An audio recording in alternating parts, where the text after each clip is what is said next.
Halo traders, jumpa lagi dengan Ika Akbarwati dalam program Fibis Market Movers Index. Kali ini kita akan kembali melihat bagaimana potensi pergerakan dari dua indeks utama Asia, yaitu indeks Nikkei di bursa Jepang dan indeks Hang Seng di bursa Hong Kong. Pada perdagangan hari Senin pagi ini, kedua indeks berjangka cenderung bergerak dengan mengalami kenaikan terbatas.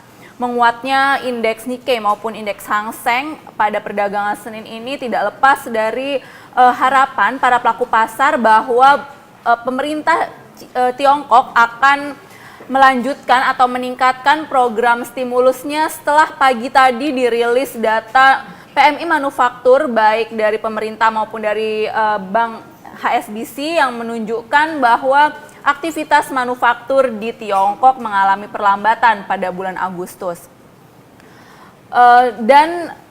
Rilis data tersebut yang biasanya mengakibatkan penurunan pada bursa saham ternyata justru menjadi sentimen positif karena para pelaku pasar mengharapkan pemerintah Tiongkok akan melanjutkan program stimulusnya dan bahkan akan meningkatkan pemberian program stimulus guna menggenjot kembali ekonomi di negara tersebut supaya tidak mengalami perlambatan. Adapun beberapa fundamental negatif yang berpotensi untuk menjadi sentimen negatif pada perdagangan pekan ini antara lain adalah kepercayaan konsumen di kawasan euro yang makin melorot. Pekan lalu telah dirilis data keyakinan konsumen di Eropa yang menunjukkan terjadinya penurunan dan memang hal ini telah tercermin bahwa kondisi ekonomi di kawasan euro saat ini masih rentan terhadap kembalinya risiko perlambatan. Sementara itu dari Amerika Serikat juga Gubernur Fed Janet Yellen menyampaikan bahwa pasar tenaga kerja di negara tersebut masih belum optimal.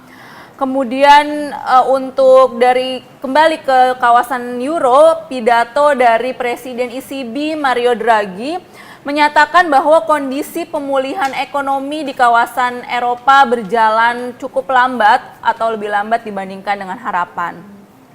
Sementara itu dari kawasan Inggris juga penjualan eceran mengalami penurunan yang cukup signifikan pada bulan Juli sehingga para pelaku pasar juga masih terbebani oleh sentimen-sentimen negatif dari kawasan Eropa dan juga Amerika Serikat.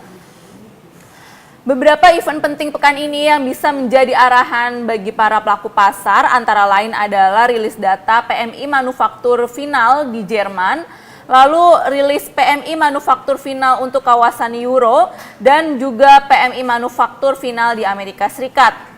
Dan ada beberapa bank sentral yang juga akan merilis keputusan suku bunga acuan pekan ini, yaitu Bank Sentral Australia, Bank Sentral Jepang, dan juga Bank Sentral Inggris. Kemudian dari Australia juga akan dirilis data pertumbuhan ekonomi di kuartal kedua dan tingkat pengangguran Amerika Serikat pada bulan Agustus. Untuk indeks Nikkei di bursa Jepang pada pagi hari ini cenderung mengalami kenaikan dan berada di level 15.475 poin. Untuk indeks Nikkei saat ini akan menghadapi level resistance kuat pada posisi 15.600 hingga 15.750. Sedangkan level support kuat akan ditemui pada kisaran 15.200 hingga 15.000. Untuk indeks Nikkei sendiri saat ini berada di dalam kondisi fundamental maupun teknikal yang masih bearish meskipun bearishnya bearish lemah.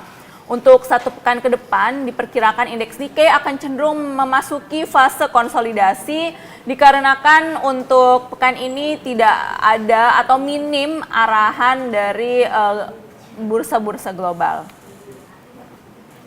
Untuk indeks Hang Seng pada perdagangan hari ini juga cenderung mengalami rebound terbatas setelah pekan lalu sempat mengalami penurunan hingga ke level paling rendah dalam 2,5 pekan. Pada hari ini indeks Hang Seng berada di level 24.700 dan akan menghadapi level resistance mingguan yang cukup kuat pada kisaran 25.000 hingga 25.200. Sementara untuk level resistance mingguan akan ditemui pada kisaran 24.300 hingga 23.900. Untuk indeks Hang Seng sendiri berada di dalam kondisi fundamental yang bearish, akan tetapi secara teknikal sudah mulai mengarah ke dalam kondisi rebound. Meskipun demikian, tampaknya dari sisi teknikal ini masih banyak hambatan sehingga Hang Seng pada pekan ini diperkirakan akan cenderung mengikuti arahan fundamental, yaitu berupa spekulasi para pelaku pasar mengenai kemungkinan ditingkatkannya stimulus di Tiongkok. Demikian Fibis Market Movers Index untuk pekan ini. Semoga bermanfaat, tetap semangat investasi dan salam Fibis.